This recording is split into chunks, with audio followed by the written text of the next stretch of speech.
Nós estamos aqui na Sociedade de Estudos Espíritas Francisco de Assis, hoje, dia 14 de abril de 2023.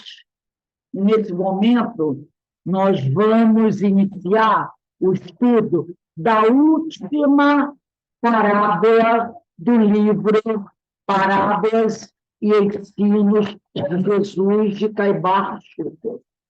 Então, nós estamos muito felizes, não é?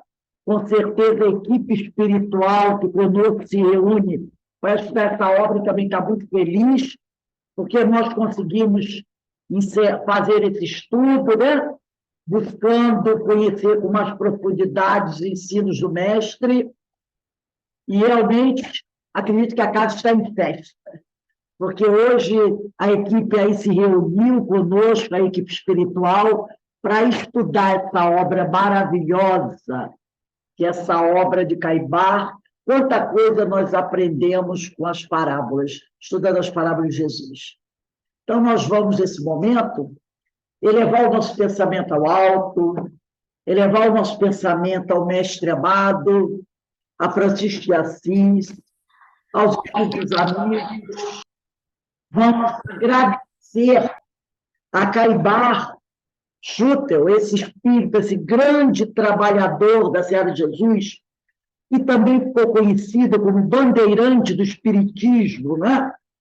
O bandeirante do Espiritismo, que era católico romano por tradição, mas com essa religião como essa religião não respondia às perguntas íntimas que ele fazia com respeito aos constantes sonhos com seus falecidos pais, que ele ficara órfão dos pais com menos de 10 anos de idade, passou a procurar informações sobre o assunto em outras fontes fora da igreja.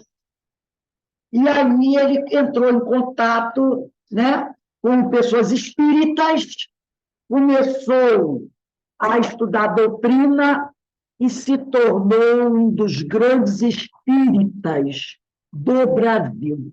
Um grande trabalhador, um grande estudioso.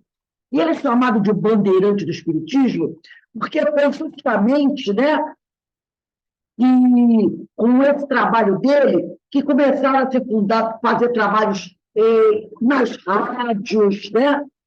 Então, ele começou através dos jornais, ele foi um bandeirante, aquele desbravador, ele foi um desbravador, travou grandes batalhas, que a gente sabe, né, que Caibar tinha um probleminha com a Igreja Católica.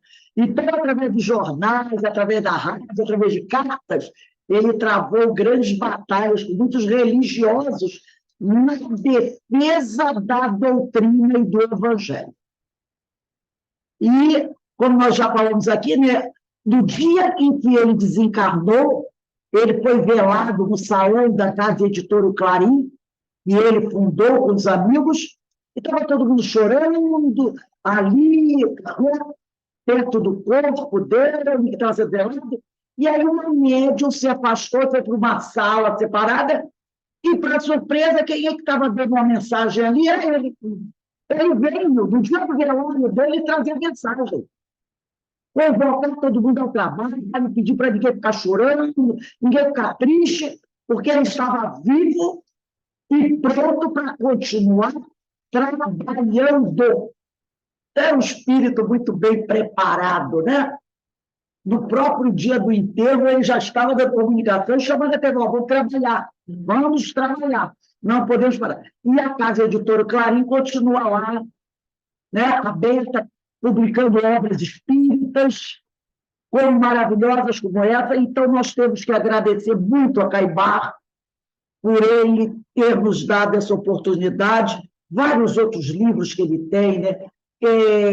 Cristianismo, Atos dos Apóstolos. Então, ele tem várias obras maravilhosas que cabe, todos nós devemos procurar, né, estudar, e está aqui, ó, Médiuns e Mediunidades, Materialismo e Espiritismo, Parábolas em Jesus, o Espírito do Cristianismo, Vida e Atos dos Apóstolos, conferências radiofônicas que ele publicou em 1937. Então, nós só temos a agradecer a Caibar por essa oportunidade abençoada de que eles, juntamente com essa palavra de espíritos, nos deram de estarmos aqui estudando. Obrigado, meu amigo, obrigado, Jesus, obrigado, Senhor. E que possamos aqui fazer o estudo dessa última parábola dessa obra, mas com certeza continuaremos a estudar as parábolas de Jesus. Que esse estudo não tem fim. Que o Senhor sempre nos abençoe, graças a Deus. Então vamos lá. Vamos ao estudo da parábola do fariseu e do publicano. Beto, lê para a gente a parábola do publicano. Eu marquei. Uma coisa. Vira aqui. Lê até aqui, tá? Beto vai fazer a leitura aqui. Parábola do fariseu e do publicano. Propôs também a seguinte parábola: alguns que confiavam na sua própria justiça e desprezavam os outros. Subiram dois homens ao templo para orar, o fariseu e o publicano. O fariseu, por-se em pé, orava dentro de si desta forma: ó Deus, ela pesquisou, que não sou como os demais homens que são ladrões, injustos, adúlteros, nem ainda como esse publicano. Jesus, 2 vezes por semana, e dou dízimo de tudo quanto ganha. O publicano, porém, estava a alguma distância, não ousava nem ainda levantar os olhos aos céus, mas batia no peito dizendo: ó Deus, que propício a mim, pecador, digo-vos que esse desceu justificado para a sua casa. E não aquele, porque todo que se exalta será humilhado, mas o que se humilha será exaltado. Eu fico imaginando aqui Jesus contando essas histórias. E ele devia contar, claro, ele era um pedagogo, então ele contava, né, de forma que as pessoas entendessem, fazendo as ênfases, né? Olha aqui, olha essa frase aqui. Ó Deus, graças te dou, e não sou como os demais homens que são ladrões, injustos, adúlteros. Então, Jesus dá ênfase na fala desse homem. Olha quanto orgulho desse homem aqui, né? Nem ainda como estou publicando, jejum 2 vezes por semana, e dá um dízimo de tudo quanto ganho. Então, Jesus contando essas histórias, devia ser uma coisa maravilhosa, né? Inclusive, o amigo espiritual conta que tem uma parábola que Jesus fala, é aquela parábola do servo inimigo, do servo que pede perdão pela sua dívida, e depois não pede outro. Então, que quando Jesus conta, os discípulos até riem, porque quando Jesus fala da dívida que foi perdoada, era uma dívida tão estrondosa que ninguém podia pagar com a dívida. Então, Jesus botou a dívida dele lá em cima, e que os discípulos até riam, tipo assim, Senhor, e que Jesus botou aquela dívida para poder o pessoal entender, tipo assim, o cara está devendo 5 bilhões de dólares. Não vai pagar isso ninguém. E o outro ele botava assim, tipo, está devendo 50 reais. Entendeu? Então, para o pessoal perceber. Então, eu imagino aqui Jesus contando. Ele devia fazer, né, toda a encenação, né, a dramaturgia, para que. Porque não é assim que o professor tem que contar a história para as crianças. Uhum.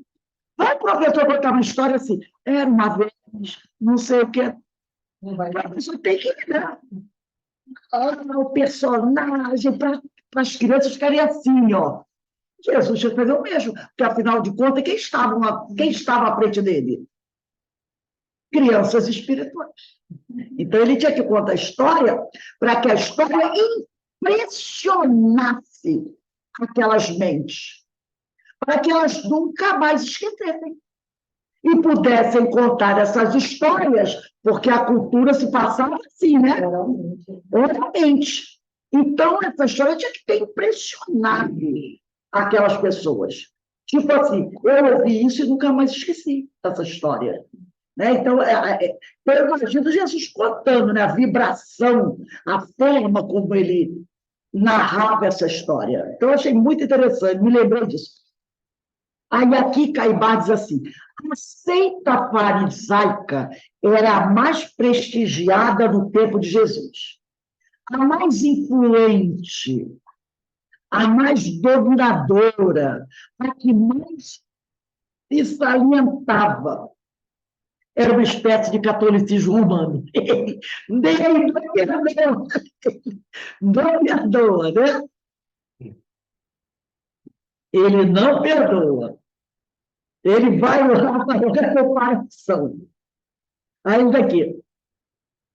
Os fariseus, entretanto, eram servis, observadores das práticas exteriores do culto e das cerimônias. A religião, para eles, era uma aparência, era uma aparência de virtudes. Sem virtudes, né? Era uma aparência sem virtudes, né? É porque o meu faltou o Mzinho aqui. Era uma aparência sem virtudes. Preferiam sempre a letra da lei que mata, que a letra é a forma, ao espírito que vivifica, que é a ideia. Eram hipócritas, inimigos encarniçados das inovações, cheios de orgulho e de excessivo amor ao domínio. Então, a gente percebe o quê?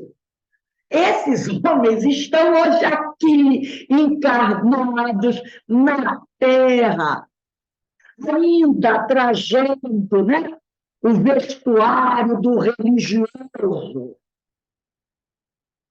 Porque tudo que eles falam aqui, daqueles fariseus da época de Jesus, a gente vê por aí, não é? É o que a gente vê por aí.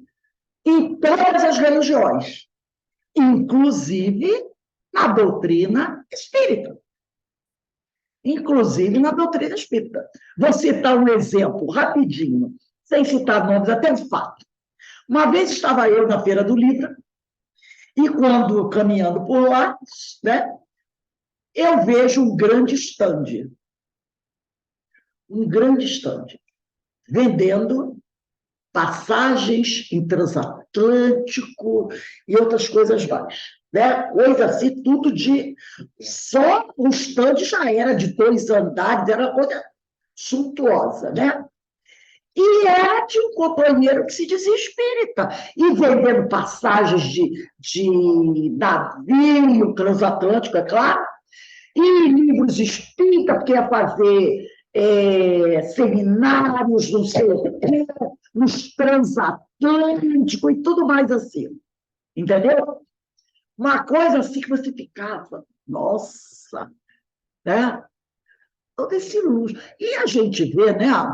Vamos fazer um seminário em tal estado do Brasil, o seminário vai ser num dos hotéis mais luxuosos daquele estado, e as pessoas vão se hospedar nesses hotéis, a diária é 300, 400, 500 reais, mais um ingresso para você participar do evento é 1.200 reais, entendeu? Tipo assim, tipo aquele que nós vimos, como é que era aquela história? Era para jovens carentes, era um evento aí que para jovens carentes a entrada era 1.200 reais. Como assim? Como era assim? O ingresso integral era 4.000, mas para jovens carentes era 1.200. A meia para jovens carentes. Não, eu estou mentindo. A meia para jovens carentes era 2.400. A inteira, 4.000 e pouco. Mas para jovens carentes, a meia era 2.400.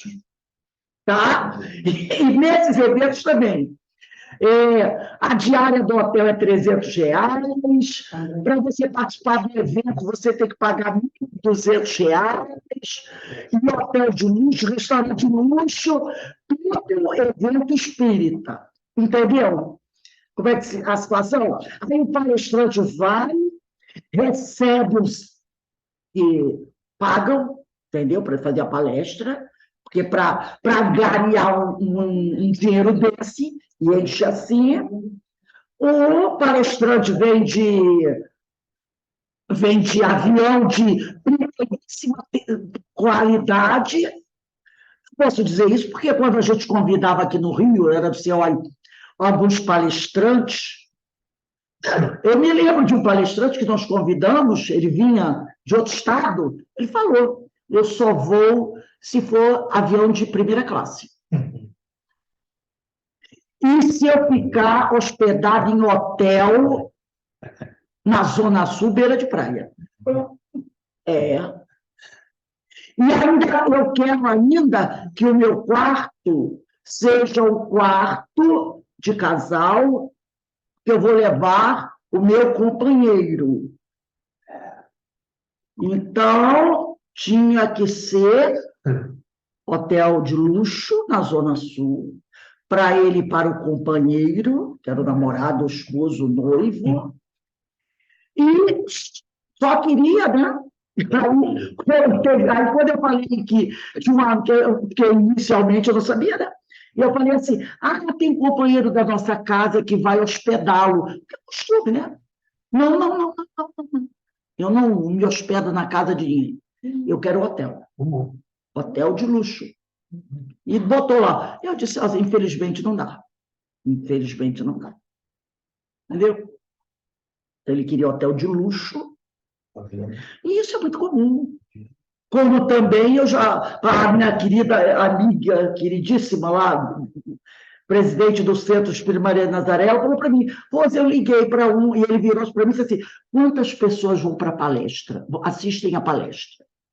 Ela disse, 20. A casa espírita dela, fisicamente era pequenininha. 20 estava estourando a casa. Ele disse, não, só faço palestra para mais de 100. Ela disse assim, eu agradeço, só faço palestra para mais de 100. Se não tivesse mais de 100, ainda falei para ela assim, Tereza, por que você não disse que dava 99? Porque aí dava 99, só para mais de 100. Aí, tá, gente? Então, tudo bem, vai por aí, né? É o que ele diz aqui, a religião para eles, os fariseus daquela época, tá, gente? Uma aparência, sem virtudes. Preferiam sempre a letra da lei que mata o espírito que vivifica. Eram hipócritas e inimigos encarniçados das inovações, cheios de orgulho e de excessivo amor ao domínio. Encontramos isso hoje em dia em todas as religiões. Em todas as religiões. Aí do livro, tem esse livro aqui, e eu já trouxe aqui algumas vezes, alguns de vocês têm, do Reflexões sobre as Parábolas de Jesus, do Juarez Barbosa Perissé, e ele vai falando aqui sobre essa situação do fariseu e do publicano, e é o capítulo 24, e ele diz assim, as figuras do fariseu e do publicano povoaram por diversas vezes o universo criado pelos ensinamentos de Jesus. Nesta parábola, o mestre chama nossa atenção para uma característica muito interessante e, infelizmente, comum no comportamento humano. Frequentemente, nos preocupamos mais em ressaltar supostos erros alheios, colocando-nos em posição relativamente superior e, assim, esquecendo-nos de corrigir nossos próprios defeitos. O orgulhoso fariseu, observador das práticas exteriores, orava, agradecendo por não ser como os demais homens, que ele considerava inferiores. Não é? Então, ele dizia assim, Senhor, eu agradeço por não ser igual a esses que são inferiores. Chamava atenção para a sua conduta, jejum e dízimo, né? Ele diz lá, como ele está aqui, jejum 2 vezes por semana e dou o dízimo de tudo quanto ganho. Então, ele está colocando isso como bandeira dele, né? 2 itens que não estão verdadeiramente relacionados com o processo de evolução dos seres. Jejum e dízimo, pagamento de dízimo, não faz parte dos itens que concorrem para a nossa evolução. Esse jejum não é da comida. Esses dois itens não concorrem, né? Então, dizer aqui, dois itens que não estão verdadeiramente relacionados com os processos de evolução dos seres, pois se associam a atitudes externas ao homem. O jejum de alimento refere-se mais à aparência. Eu faço um jejumzinho, aproveito, faço uma dieta, né? Do que a qualquer esforço construtivo. O jejum das nossas paixões, dos vícios, este sim, se torna importante em nossa marcha. Mas o fariseu não o aborda. Ele não fala desse jejum dos vícios, em momento algum durante a sua prece. Aí eu trouxe aqui, só para a gente relembrar, que eu já até falei sobre isso, nesse livro, né, do nosso irmão Rustem, que é aquela coisa, conheça tudo e entende o que é melhor. E aqui no volume 3, ele fala dessa passagem do jejum, que eu já trouxe outra vez, mas eu achei tão interessante que eu acho que vale a pena a gente voltar, a gente ler de novo, né? Tem certas coisas que valem a pena a gente ler de novo. E ele diz assim, jejuai, ele está falando sobre o jejum. Ele diz jejum. O que é o jejum espiritual? Ele está falando do jejum espiritual. Esse jejum aqui que o Juarez Perissé falou, tá? O jejum das nossas paixões, dos vícios. Então, ele diz aqui, jejuai, mas espiritualmente. Que importam ao Senhor, quer dizer, que importam a Deus, os alimentos que concorrem para o sustento da vossa matéria. Que importa o momento em que satisfaz as vossas necessidades materiais. Em tais casos, é a lei orgânica que se executa. O espírito nada de comum deve com ela ter. Jejuai pela abstenção de pensamentos culposos, inúteis, frívolos sequer. Jejuai pela sobriedade do satisfazer as vossas necessidades materiais, pelo equilíbrio, né? Jejuai pela vossa modéstia, pela regularidade de vossos costumes, pela austeridade do vosso proceder. Jejuai, sabendo impor-vos privações que não atentem contra o vosso organismo.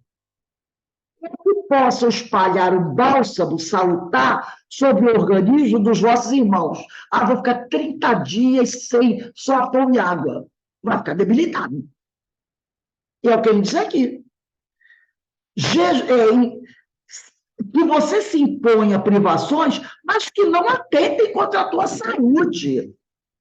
Jejuar, tirando dos que julgais ser-vos necessário um pouco do que vos é supérfluo, para dar ao irmão a quem falta o indispensável, ao sustento do corpo, o pão, a roupa ou o teto.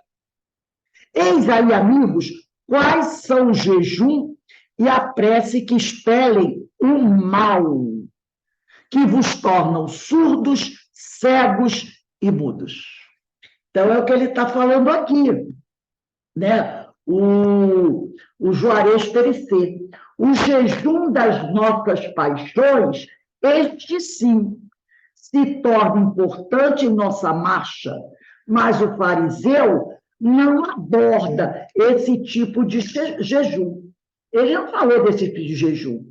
Para ele, esse jejum não interessa. O negócio do jejum dele é da comida, né? Ele está preocupado somente com a comida. Esse é o jejum que interessa para ele. Então, ele não toca nesse jejum. Aí ele diz aqui, ele não aborda nada disso. Vou voltar aqui para o nosso Caibá. Aí o Caibá diz assim, eles, os fariseus, tinham uma aversão especial aos publicanos, a quem consideravam gananciosos. E também porque eles consideravam inimigos do fisco, tá? tinham de pagar a estes os impostos que lhes cabiam na coleta. Então, essa era a grande raiva, na verdade, que os fariseus tinham dos publicanos. Por isso que eles aqui, né? Ah, Senhor, eu não sou como esse publicano aí, que é ladrão, que é injusto, que é adúltero. Ele tinha raiva do publicano porque ele tinha que pagar imposto, e eram os publicanos que cobravam os impostos. Alguém gosta aqui do leão, da época de pagar imposto de renda? Porque todo mundo assim, meu Deus, já assim, agora passou para final de maio, antes era 30 de abril, agora é 31 de maio. Ninguém gosta. Aí vou ter que pagar imposto de renda, meu Deus do céu. É isso aqui.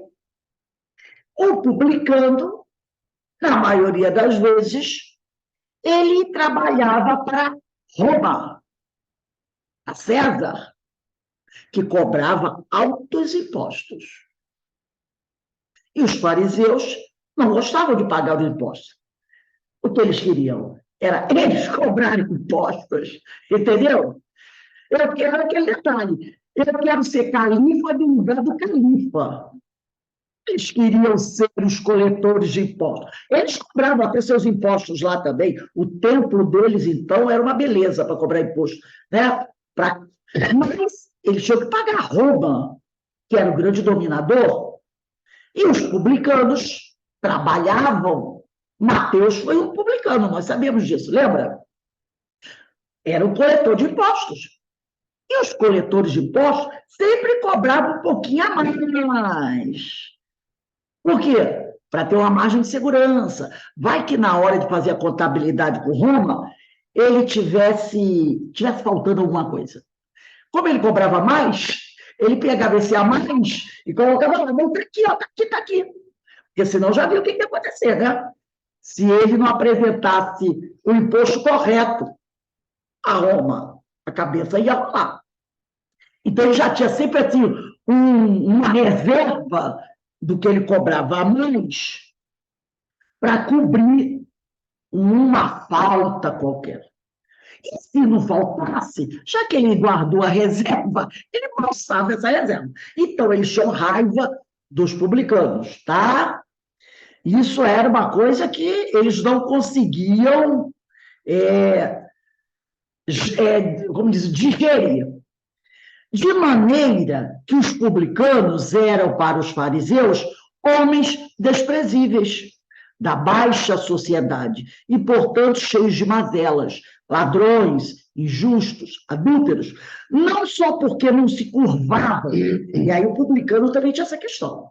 Ele, muitas vezes, não se curvava às práticas dos sacerdotes fariseus, como também porque uma prevenção partidária anterior os havia separado da seita farisaica ou do judaísmo. Então, lá no passado, havia acontecido um racha entre os publicanos e os fariseus. E esse racha continuou. Então, havia vários fatores que mantinham o antagonismo. Um é porque eles coletavam os impostos. O segundo é que eles não aceitavam as ordens dos fariseus, não se submetiam.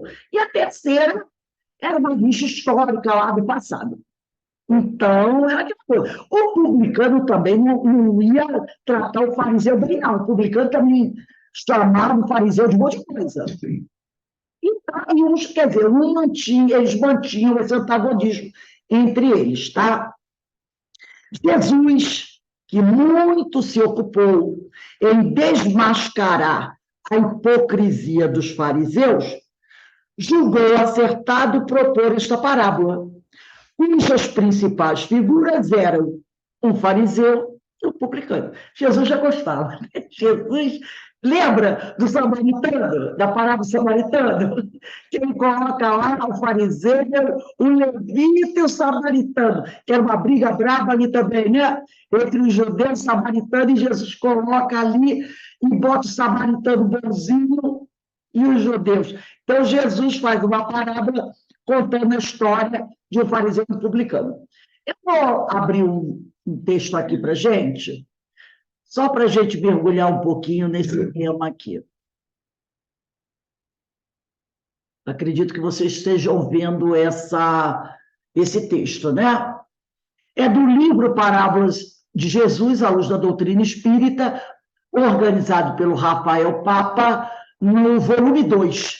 Esse texto, Parábola do Fariseu e Publicano, ele foi analisado pelo William Jacó. Então, eu trouxe um trecho só. E o William diz assim: para compreendermos bem a parábola e o que Jesus queria nos ensinar, é importante que entendamos um pouco sobre cada um dos personagens destacados pelo mestre. Os publicanos eram os cobradores de impostos da época, portanto, alguém que os judeus olhavam com reprovação, pois estes tinham, os fariseus, né, os judeus, horror ao pagamento de tributos. Na verdade, eles queriam era poder cobrar, eles seriam os cobradores.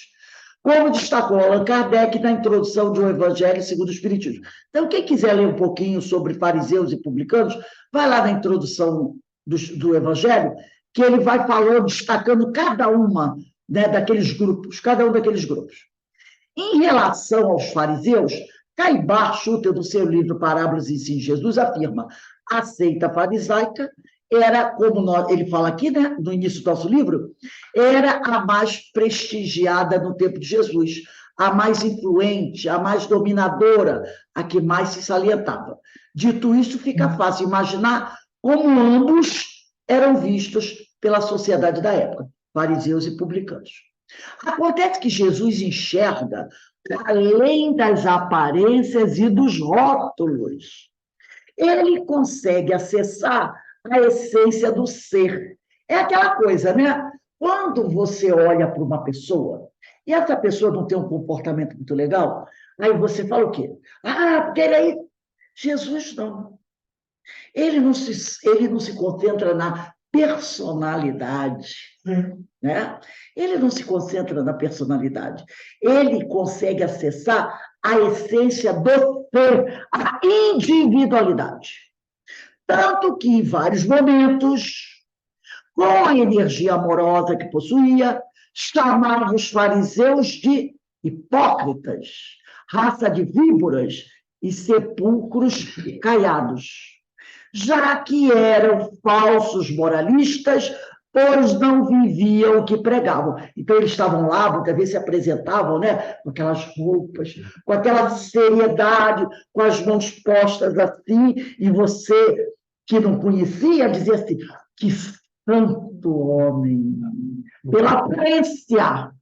Mas lá em Mateus, capítulo 23, versículo 27, Jesus, dirigindo seus fariseus, diz o seguinte: ai de vós, escribas e fariseus hipócritas, pois que sois semelhantes aos sepulcros caiados, bonito por fora e podre por dentro, não é isso? E lá em Mateus, capítulo 23, versículo 33, Jesus diz: serpentes, raça de víboras, como escapareis da condenação do inferno? E aqueles homens que, quando você olhava, dizia assim: que santo homem! Mas Jesus conhecia, ou conhece cada uma das suas ovelhas. Entendeu? Porque ele consegue acessar a individualidade. E ele não fica preso à personalidade.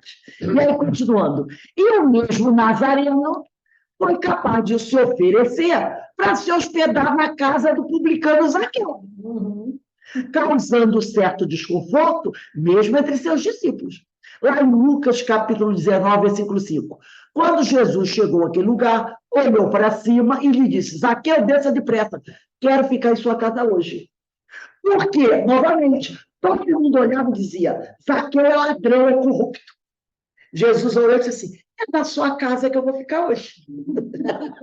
E aí pensava assim: Deus do céu, será que ele não vê que ele é um corrupto? Que ele é um ladrão? Que ele é desprezível? E Jesus vai se oferecer para dormir na casa do homem? Né? Aí aqui, diante da postura de Jesus, em diversos momentos, e da reflexão e a referida parábola nos provoca, fica um convite para que analisemos se estamos ou não tornando-nos os fariseus da atualidade. E, mesmo conhecendo o Evangelho e a codificação, agimos de maneira oposta ao que aprendemos. Não é? Eu aprendi isso, a doutrina. Eu estou demonstrando que eu aprendi? Na maioria das vezes, não. Estou agindo como fariseu. Porque, como ele diz aqui, como diz Caibar aqui, a religião para os fariseus era uma aparência, sem virtudes. Preferiam sempre a letra da lei, que mata, ao espírito que vivifica. Eram hipócritas, inimigos encarniçados das inovações, cheios de orgulho e de excessivo amor ao domínio. Então, será que nós também não estamos sendo iguais a eles? A gente até procura ser um pouco melhor. Não é? Olha, às vezes a gente escolhe, né? Então, Na igreja foi. Os fariseus viviam apegados à letra, ignorando o espírito que vivifica, a ideia, né? Se fosse preciso, ficavam horas e horas discutindo coisas sem tirar nenhum proveito pessoal, nenhuma lição que os tornassem pessoas melhores. Os fariseus não fracassaram pela falta de conhecimento, mas porque não praticavam o que sabiam. Conhecimento eles tinham, mas não colocavam em ação o que eles sabiam. Sabemos que entre saber e vivenciar há um longo caminho a ser percorrido. E este será mais bem-sucedido se meditarmos, ou seja, refletirmos sobre o que lemos e se, além da compreensão, conseguirmos sentir a mensagem, como destacou Allan Kardec no Evangelho, no capítulo 17, item 4, quando falou sobre os bons espíritas. O espiritismo, diz Kardec, leva aos resultados acima expostos, que caracteriza o verdadeiro espírita como cristão verdadeiro. Reconhece-se o verdadeiro espírita pela sua transformação moral e pelos esforços que emprega para domar suas inclinações mais. Outro dia estudamos aqui a questão do domar, né? Se o conhecimento por si só solucionasse todos os nossos problemas, basta ter conhecimento para resolver o problema todo, bastaria alguém ler um livro sobre perdão e sair por aí perdoando todas as ofensas recebidas.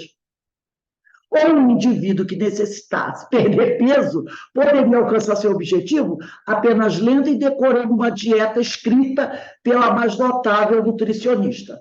Não é assim que funciona. Se não tirarmos o conhecimento do cérebro e permitirmos que ele penetre esse conhecimento, o coração, corremos sérios riscos de repetir as práticas farisaicas, se é que já não as estamos repetindo. Na atualidade, não é raro observar pessoas que se dizem religiosas, utilizando-se de trechos bíblicos para justificar a própria intolerância, seja através da misoginia, que é aquela pessoa que não gosta de mulheres, né? Seja através da misoginia, da homofobia, do machismo e de outros comportamentos distantes do que ensinou Jesus. Então, nós encontramos muitos irmãos que se dizem religiosos, que ficam citando trechos do Evangelho, tá? Para justificar a própria intolerância. Seja através de eu não gosto de mulheres, né? Sempre criticando as mulheres, seja através da homofobia, do machismo e de outros comportamentos, dos preconceitos por aí, né? Bem distante do que ensinou Jesus. Com isso, aí o Juarez Periférico quer chamar a atenção.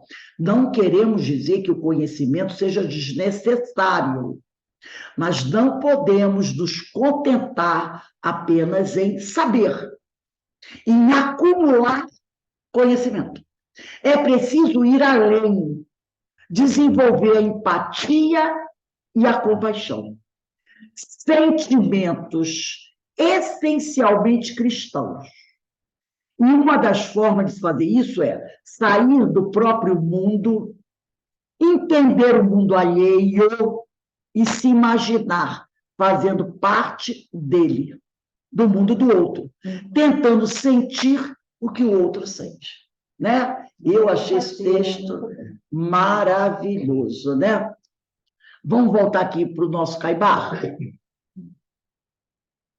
E aí, né, voltando aqui ao Caibar, ele diz assim: quis o mestre mostrar que o orgulho de seita, o orgulho de classe, o orgulho de família, o orgulho pessoal, finalmente, o orgulho em suas múltiplas formas, porque tem mais outros tipos de orgulho, que ele não citou aqui, é mais prejudicial à salvação do que mesmo o publicanismo, como concebiam os fariseus. Ainda mais quis demonstrar que no publicano, com todos os seus senões, com todas as suas dificuldades, ainda se encontrava um gesto de humildade, o que não acontecia no fariseu. Apesar do publicano, né, ser ainda um homem com muitos defeitos, com muitos vícios, o publicano ainda tinha um pouco de humildade. Tanto que ele diz aqui, ó, na parábola, o publicano de Jesus, o publicano, porém, estando a alguma distância, não ousava nem ainda levantar os olhos aos céus, mas batia no peito e dizia: ó Deus, sê propício a mim, pecador.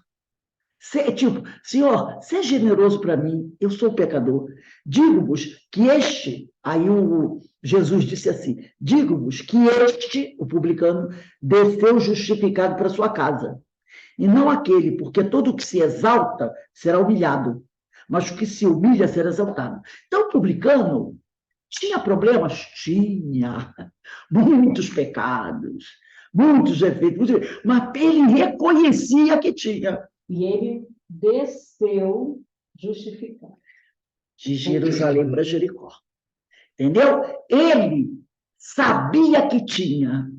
E disse assim, Senhor, seja generoso comigo. Eu sei que sou pecador. Eu sou pecador. E o outro não. O outro dizia o quê? Ó Deus, graças te dou, que não sou como os demais homens, que são ladrões, injustos e adúlteros. Então, o outro não aceitava. O fariseu não se assumia pecador.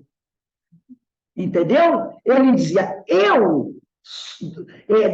Deus, eu te dou graça, porque eu sou um homem bom, não sou igual àqueles outros. E o publicano disse, se você é generoso comigo, eu sou pecador, apesar de eu ser pecador. Então, tinha diferença entre eles? Claro que tinha, né? Aí ele diz aqui, ainda mais Jesus quis demonstrar que no publicano, com todos os seus senões, suas dificuldades, ainda se encontrava um gesto de humildade, o que não acontecia no fariseu. O publicano conhece os seus defeitos, sabe que é pecador, tanto que ele nem ousa levantar os olhos para o céu, ele fala de cabeça baixa. Limita-se a bater no peito e a dizer, ó Deus, sê propício a mim, pecador, mas de olho para baixo, tá? Então, o fariseu não, o fariseu ficou de pé. E orou de pé. O outro não, cabeça baixa, né? Então, ele diz aqui, enquanto o fariseu reconhece si mesmo qualidades boas e a sua prece é uma acusação aos outros, até o pobre publicano que lá estava rogando ao Senhor e perdendo suas faltas. O orgulho de Caibar é um dragão devorador que destrói todas as qualidades do espírito. Enquanto a humildade, ao olhar de Deus, nos eleva à dignidade dos justos. Vale mais ser publicano e miserável do que fariseu coberto de ouro e de pedras preciosas. Mas para a gente encerrar aqui, eu vou ler um texto ainda do livro Refletindo sobre as Parábolas de Jesus, de Juarez Barbosa Perissé, que eu achei fantástico e que eu gostaria que vocês prestassem muita atenção nesse parágrafo que encerra essa parábola no livro do Juarez. Ele diz assim, porque aqui Caibar falou, o orgulho é o dragão devorador que destrói todas as qualidades do espírito, enquanto a humildade, ao olhar de Deus, nos eleva à dignidade dos justos. Vale mais ser publicano e miserável do que fariseu coberto de ouro e de pedras preciosas. E aí o Juarez vai dizer assim, Jesus conclui a parábola magistralmente, dizendo, todo que se exalta será humilhado e quem se humilha será exaltado. Deixa-nos, portanto, a certeza de que não devemos perder tempo nos considerando superiores a quem quer que seja. Se os publicanos que a vida colocar no nosso caminho erram neste ou naquele ponto, este é o problema deles. E devemos ajudá-los a encontrar o equilíbrio na medida das nossas possibilidades. Não devemos jamais nos deter em qualquer tipo de análise ou comparação visando a nos colocarmos em uma posição superior. Agora ele vai trazer uma frase, um texto fabuloso, gente, presta atenção. Além disso, imaginemos a cena dantesca, prestem atenção, de um homem atoado até o pescoço com lama. Vamos imaginar uma cena? Um homem atoado até o pescoço com lama, olhando para outro homem ao seu lado, que também está atoado na lama. E aí esse homem que está atolado com lama até o pescoço, ao olhar para o companheiro que está ao lado dele, também atolado, diz assim, meu Deus, ainda bem que eu não sou como estes homens que têm lama na altura do nariz. Vale refletir. Os dois estão atolados da lama, mas o que tem lama, que está atolado até o pescoço, olhando para o companheiro do lado e se considerando melhor que ele. Porque o outro está atolado com a lama do nariz. Percebeu? Isso é orgulho. Eu comi uma porcaria que o outro. Os dois estão atolados na lama. Mas como a lama está atolada só até o pescoço, eu me considero melhor que o outro, porque o outro já está com a lama até o nariz. Ô, Rosa, esse aí é o verdadeiro sem noção, né? Esse é o verdadeiro sem noção. Né? Eu estou melhor, eu só estou com a lama do pescoço. Nos dias de hoje, ele é sem noção. Ele é o sem noção. Ele é o fariseu. Não é assim? Né? Os dois são pecadores, mas... É um que rouba 1 milhão e se acha menos ladrão do que aquele que rouba 2 milhões, 5 milhões. Não é de Deus. Ainda bem que eu não sou ladrão como o outro. Não, pois é. E ele levou Deus. Então, meus irmãos, nesse momento que nós encerramos aqui o nosso estudo, né, desse curso que eu considerei maravilhoso, das parábolas de Jesus, desse livro do Caibar Schutel, né? Eu só tenho a agradecer a Deus, a Jesus, a Francisco de Assis, aos meus orientadores espirituais, ao nosso irmão Caibar, que nos trouxe essa obra maravilhosa, né? Que é dividida em 2 partes, a primeira parte das parábolas, a segunda parte dos ensinos de Jesus, que vão continuar nas quintas-feiras com a Denise, trazendo os ensinos de Jesus, porque realmente estudar essas parábolas é uma oportunidade fabulosa para todos nós. E quanto de ensinos nós tivemos, né? Mas como disse o companheiro aqui, Juarez, que a gente não adianta a gente acumular conhecimento.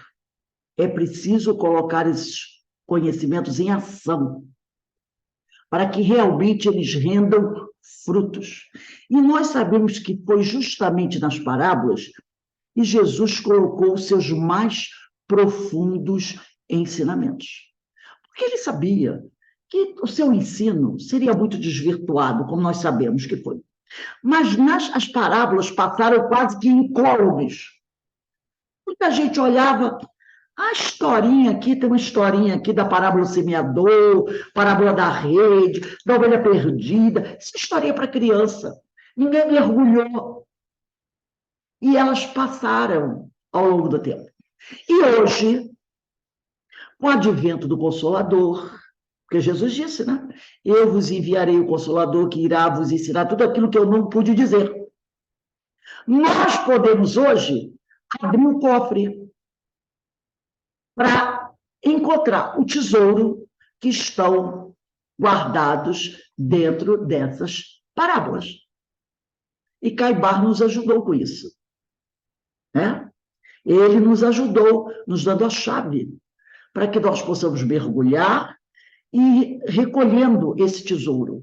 É lógico que nós não conseguimos daqui arrancar tudo, porque o nosso grau evolutivo ainda não nos permite isso. Mas essas parábolas são imorredoras. Daqui a 100 anos, 200 anos, quem se debruçar sobre elas, verá coisas maravilhosas. Quando a gente for Ou quando nós formos estudar novamente, que às vezes pegando estudo aqui, outro ali, a gente pode pegar uma parábola, nós estaremos em melhores condições para encontrar esses segredos.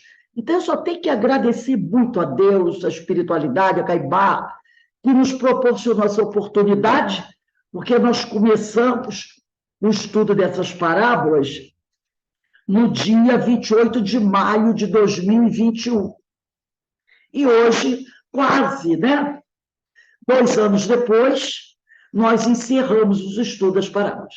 Então, eu também quero agradecer a todos vocês que participaram desses estudos, nos dando a oportunidade, né, de também ouvir os comentários de vocês, as reflexões de vocês e receber as vibrações de vocês.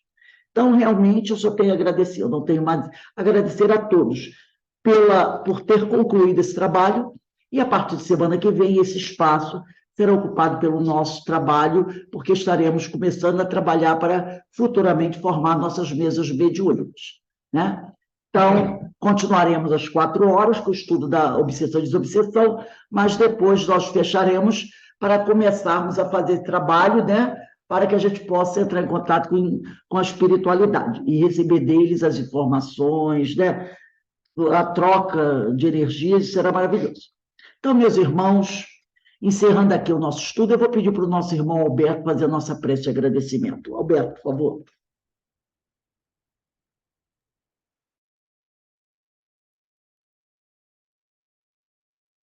Ao início de nosso momento de prece,